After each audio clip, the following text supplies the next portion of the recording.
Thank you.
Tinotenda honorable kufa honorable wevanhu. Honorable ndine urombo nemashoko atakatambira nechiitiko chatakatambira. Ma-Change Champions ari pano ese anoremekedzwa vabva ku-Provincial Task Force yedu, vabva kuma-coordinators ari kuma-different wards, emishasha varidzi vezvinhu vemuno mumabvuku vanoita kuti tirire.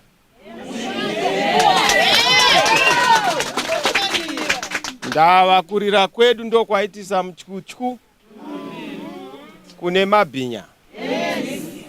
Kurira kwedu ndokwaitisa kuti ivava vapedza kuba mari yenyika vafunga kuti mari haina kukwana, voba upenyu. Ndo zvaita kuti tiite chiitiko chinochi. Matongerwo enyika haasi ekupokana, matongerwo enyika haasi ezvibhakira, matongerwo enyika haasi emakuva. Chero tikaenda kumakudo haana kupata sezvizvi. Hauwani makudo achirovana zvokusvika pakuvigana. Asi uchaona kuti kune vanoita izvozvo. Ndava vakabatwa nemadhimoni enyika. Asi zivai kuti ndo magumo. Maitiro akadai kuoneka. Chiitiko ichi kubata mufundisi kuchikora sehuku zvopera zvakadaro. Chokwadi ndinokutaurirai mene tekel mfasi.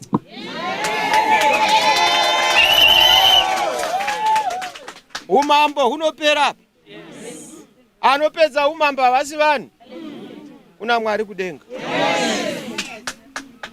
Maita yenyu. Thank you.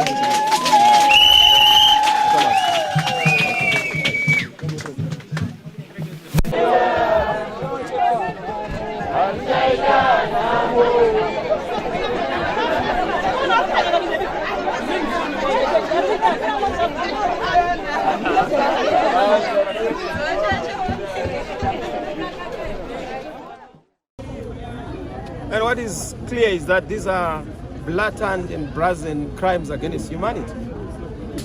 We have seen an escalation of these challenges. I mean, for the past year, we have been having challenges. We lost Mboneni Ngube. We lost More Blessing Ali. We lost one of our comrades in Rwanda.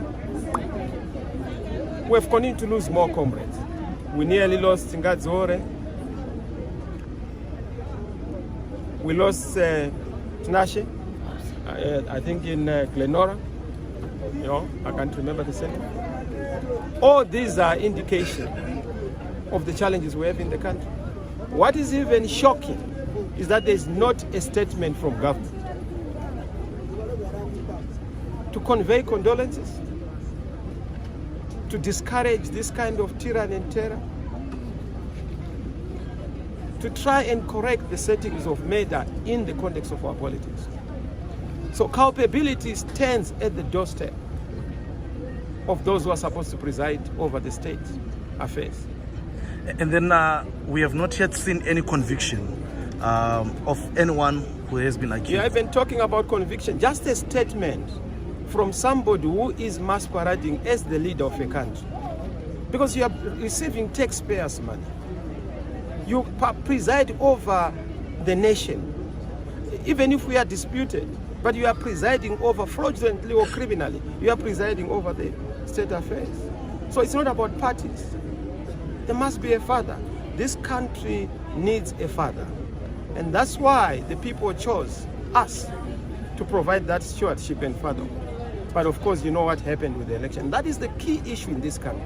We have a disputed leadership. We have a disputed government. We have a government that was chosen by the people but not declared. So there is a conundrum that must be fixed. The conflict between the elected government and what was declared. This illegitimacy is what is causing all these problems. There's panic, there's discomfort by those who have grabbed the reins of power because they know that they don't have the mandate of the people.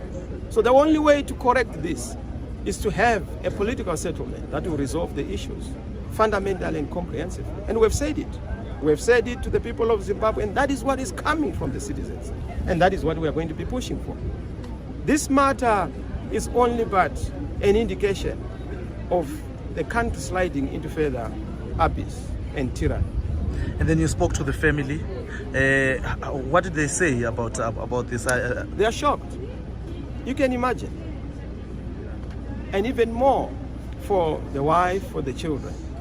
They didn't expect that this would be the end of their father, the end of their husband, the end of their child, for the case of the parents. But what it tells you is that we have a problem in this country. All these sideshows that are created, how do you have a whole country that has no hospital, medicines, no books in the schools, civil servants have no money, you have 5 million just to throw into a hole in a by-election that you know that you have created. This is not, you can talk about Chabangu or Kwabangu, that name, but that's not, he's not the guy. The real issue, as I said, the real menu creator, the one who is creating all this, is Mr. Mnangagwa. He is the one who is at the center of it. Why? Because he would not have acquiesced into this thing, rushing to declare an election, when you know that it's a criminal act, what he has done through Chaba. You don't just wake up and look at a man in the street and say, no, he is the one who is interim. Interim from where? Who elected you? Who chose you to be interim for what? And you even go to the courts and the courts agree with us. It can only happen in a banana republic. But more importantly, it can only happen in a country where the writing is on the wall for those who preside over it. Mr. Chamisa, the recalls, what course of action are you taking? You've tried the courts, nothing has happened. Not just trying the courts. Look, the recalls are criminal and fraudulent. History records. We have stated it, and we will continue to state it. We will fight all those recalls. We will fight all these illegalities. Of course, the courts have their own limitations, but we will make sure that we leave no stone unturned. We are doing everything within our power, politically, diplomatically, but also even legally, to make sure that we exhaust this matter. There is no need for by-elections to be conducted in this country. You're not going to take part in the election? Look, that's a decision that is going to be pronounced once we have had our meetings. We're having meetings very soon. In fact, we're supposed to meet this week. But because we want to honor our change champion, we couldn't hold this meeting in the context of mourning. So we've postponed, and we're going to have a meeting just to be able to articulate the way forward in the country. Okay? Thank you.